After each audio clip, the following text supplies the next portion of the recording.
हवामान खात्याने दिलेल्या येलो अलर्ट नंतर नंदुरबार जिल्ह्यातील अक्कलकुवा असेल, अक्राणी असेल किंवा प्रकाशा, काकडदा या भागांमध्ये काल जोरदार असा पाऊस झाला आणि त्या पाऊस झाल्यानंतर रब्बी हंगामातील पिकांना मोठा फटका बसलेला आहे। त्यासोबतच अक्राणी तालुक्यात मोठ्या प्रमाणात कैरीचं उत्पादन घेतलं जातं, आंब्याचं उत्पादन घेतलं जातं। मात्र काल आलेल्या या तुफान पावसामुळे मोठ्या प्रमाणात शेतकऱ्यांचं नुकसान झालेलं आहे। कुठेतरी काही दिवसांपासून आंब्यांना मोहर यायला सुरुवात झाली होती, मात्र पावसानं या सगळा मोहर जो आहे तो गळून पडलेला आहे आणि यात कैरीच्या उत्पादनात मोठ्या प्रमाणात घट येणार आहे। काही आंबा उत्पादक, कैरी उत्पादक शेतकरी आपल्यासोबत आहेत।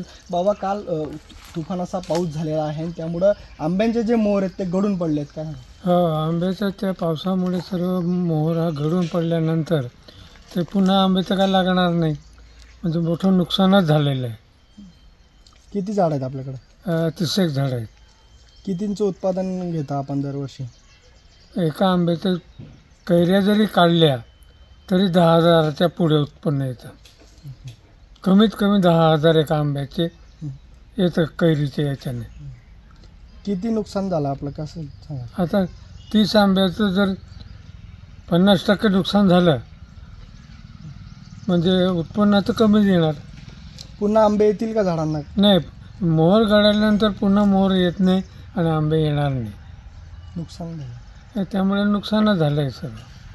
तर नक्कीच शेतकऱ्यांच्या या सगळ्या या भावना आहेत। मोठ्या प्रमाणात नुकसान शेतकऱ्यांचं झालं। एकदा आलेल्या आंब्यांना पुन्हा मोहर येणार नाही आणि त्यातच कैरी उत्पादनावर, आंबे उत्पादनावर याचा मोठा फटका देखील बसताना या ठिकाणी पाहायला मिळत आहे। नंदुरबारून सागर निकवाडे, साम टीव्ही न्यूज।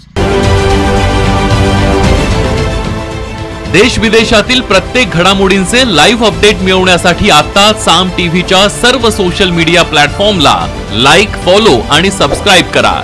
तसंच सर्व नोटिफिकेशनसाठी बेल आयकॉन प्रेस करायला विसरू नका।